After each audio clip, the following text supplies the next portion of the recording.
দর্শক, বন্যা পরিস্থিতির খবর জানাতে নোয়াখালী থেকে সহকর্মী হিরণ খান এই মুহূর্তে আমাদের সাথে যুক্ত হয়েছেন। হিরণ, বন্যার সর্বশেষ অবস্থা আপনার কাছে জানতে চাইব, পাশাপাশি ত্রাণ কার্যক্রম কতটা এগোচ্ছে?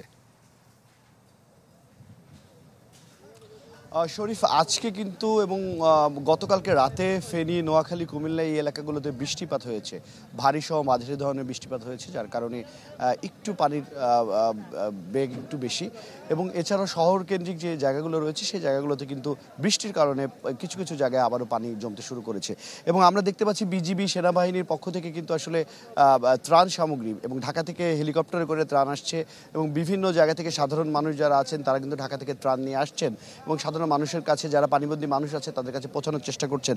আমার সাথে রয়েছে নোয়াখালী ডিসি জেলা প্রশাসক, তার সাথে আমি একটু কথা বলতে চাই। একটু আগে তিনি সাধারণের মাঝে ত্রাণ বিতরণ করলেন এবং আমরা দেখেছি স্বরাষ্ট্র উপদেষ্টা তিনি এসেছিলেন। একটু যদি বলেন আপনার নোয়াখালীর বর্তমান পরিস্থিতি কি এবং কি ধরনের মানে সাধারণ মানুষ যারা পানিবন্দীদের মানুষ আছেন তাদের জন্য আপনারা কি করতে পেরেছেন এখন পর্যন্ত? নোয়াখালীতে আমাদের বন্যা পরিস্থিতি গত পরশুদিন আমার ভালো ছিল, পানি কমে গেছিল, কিন্তু গত রাত এবং তার আগের রাতে কন্টিনিউয়াস বৃষ্টি হওয়ার পরে আমার পানি আজকে বেড়ে গিয়েছে। আর সকালে আমাদের জন্য একটা খারাপ সময়, মুসাফর একটি ক্লোজার আছে, সেটি সকালে গেটটি ভেঙে গিয়েছে। তখন এটা আমার জোয়ারের পানি, তখন এটা আবার ভিতরে ঢুকে যাবে, এটা আমাদের একটি কনসার্নের বিষয়। আর মানুষ আমার এই মুহূর্তে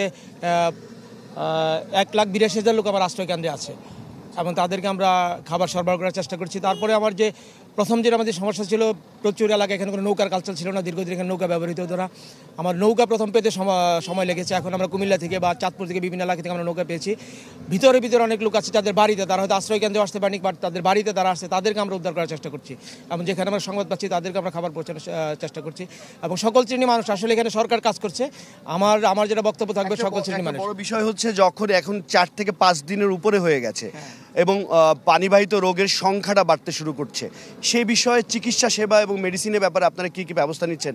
এবং আমরা উপজেলা শহরগুলোতে যে চিকিৎসা সেবার যে এইগুলো রয়েছে সেগুলো অলরেডি বন্ধ হয়ে গেছে, তো এই বিষয়ে তাদের ওইখানে মেডিকেল সেন্টার কিংবা কোনো কিছু ব্যবস্থা করছেন কিনা? এই মুহূর্তে আমরা ইতিমধ্যেই আজকেও আমাদের ঢাকা মেডিকেল থেকে 30 জন স্টুডেন্ট এসেছে, তারা ডাক্তার, তাদেরকে আমরা ক্যাম্প করে দিই। তারা বিভিন্ন জায়গায় যাচ্ছে ভ্রাম্যমাণ ক্যাম্প হিসেবে, এবং বিভিন্ন জায়গা থেকে আমার যে বিভিন্ন সংস্থা আমরা ওষুধ পাচ্ছি, সেই ওষুধগুলো আমরা সরবরাহ করার চেষ্টা করছি। আমরা এখন সকলের কাছে আসলে আমরা মানুষকে ধৈর্য ধরে আহ্বান জানাবো এবং সকল শ্রেণীর মানুষকে আমরা আসলে এই প্রাকৃতিক দুর্যোগ সকলের পাশে দাঁড়ানোর জন্য আহ্বান জানাবো।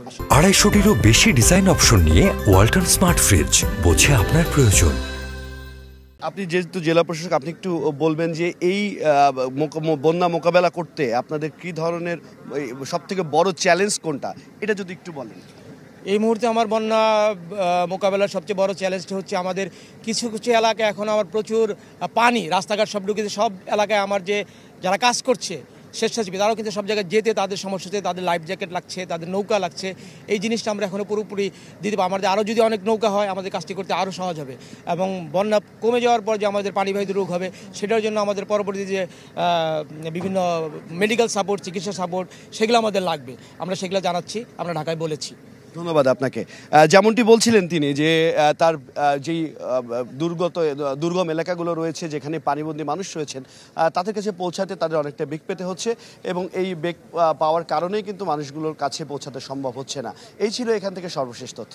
হিরণ, ধন্যবাদ আপনাকে। দর্শক, নোয়াখালী থেকে হিরণ খান যোগ দিয়েছিলেন।